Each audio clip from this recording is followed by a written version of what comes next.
I'm Tyler Doffenbaugh, and this is Froggy's Best Christmas. It was the night before Christmas, and Froggy was dreaming of snow. He had months of dreaming to go before it was time to wake up for spring. Thump, thump.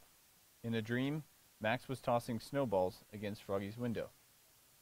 "Froggy," called his friend. "What?" But it wasn't a dream at all.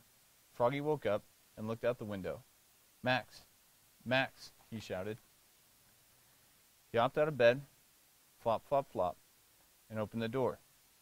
"Merry Christmas, Froggy," yelled Max, and gave him a present. "Wow," said Froggy. "This is my first Christmas present." "This is your first Christmas present?" said Max. "You always sleep through it." "I've heard all about Christmas," said Froggy. "Now I can celebrate it. Yippee!" And Froggy went to look for a gift for Max. Flop, flop, flop. "I found the perfect one," he said. "What is it?" asked Max, as he tore open the box. "My soccer ball. The one I kicked for our winning goal at City Cup." "Gee, thanks," said Max, juggling the ball on his knees. "Now open your present." Froggy tore off the wrapping paper and opened the box. Inside there was a drawing of a Christmas tree. "Gee, thanks," said Froggy. "I always wanted a drawing of a Christmas tree." "No, no," said Max. "I'm giving you a real Christmas tree." "Wow," said Froggy. "What a friend." "Christmas," said Max, "is about friends." "Yes," shouted Froggy. "Let's go find Matthew and Travis." And he rushed to his room to get dressed. Zoop, zip, zut, zut, zut. Zup, znap, zat, zwit, zum. Then he flopped outside. Flop, flop, flop. "Froggy," called Max. "What? Did you forget something?" "What?" "Me." And together they went off through the snow to wake up their friends from their long winter naps. First they woke up Matthew. "Wake up! Wake up!" they shouted, and Matthew the turtle yawned and crawled out from his home beside the pond. Then they woke up Travis. "Wake up! Wake up!" they shouted, and Travis the bear yawned and crawled out from his cave under the snow. "Merry Christmas! Merry Christmas!" said Froggy and Max. "This is my favorite Christmas ever," said Matthew.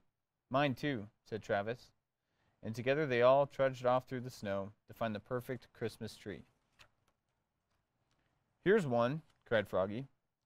"No, it's too skinny," said Max. "Here's one," said Matthew. "No, it's too fat," said Max. "Here's one," he hollered, "the perfect tree." And Max the beaver gnawed and gnawed and gnawed until timber, thunk. Then, together, they dragged the tree home through the snow. "Christmas," said Max, when they got there, "is about friends and family too." And he scampered off and came back with his grandma and grandpa. And with everybody's help, Froggy put up the tree and trimmed it with popcorn chains and pine cones. Then, with some paint and glue, Froggy turned the biggest cone into a tiny tree and wrapped it for his dad, painted and wrapped a picture for his mom, and put them under the tree. "It's not much," said Froggy, "but Mom and Dad like it when I make things all by myself." "Besides," said Max, "it's the spirit of giving that counts." "And now," said Froggy, "for the star." He made a star out of foil, then pushed a chair against the tree, and climbed, and reached, and stretched.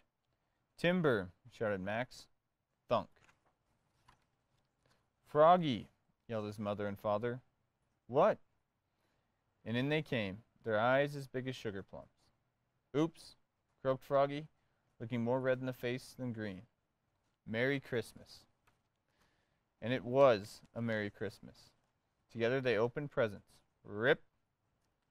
Roasted chestnuts. Crackle. Sang carols. Fa la la. Ate a feast. Munch, crunch, munch. And had a snowball fight. Oof. "This is my best Christmas ever," said Froggy. "Ours too," said Matthew and Travis. "This is your first Christmas ever," said Max, and everybody laughed. "Merry Christmas to all," shouted Froggy, and his friends waved goodbye. "And to all a good night," boomed Santa Owl. Ho, ho, ho. Merry Christmas.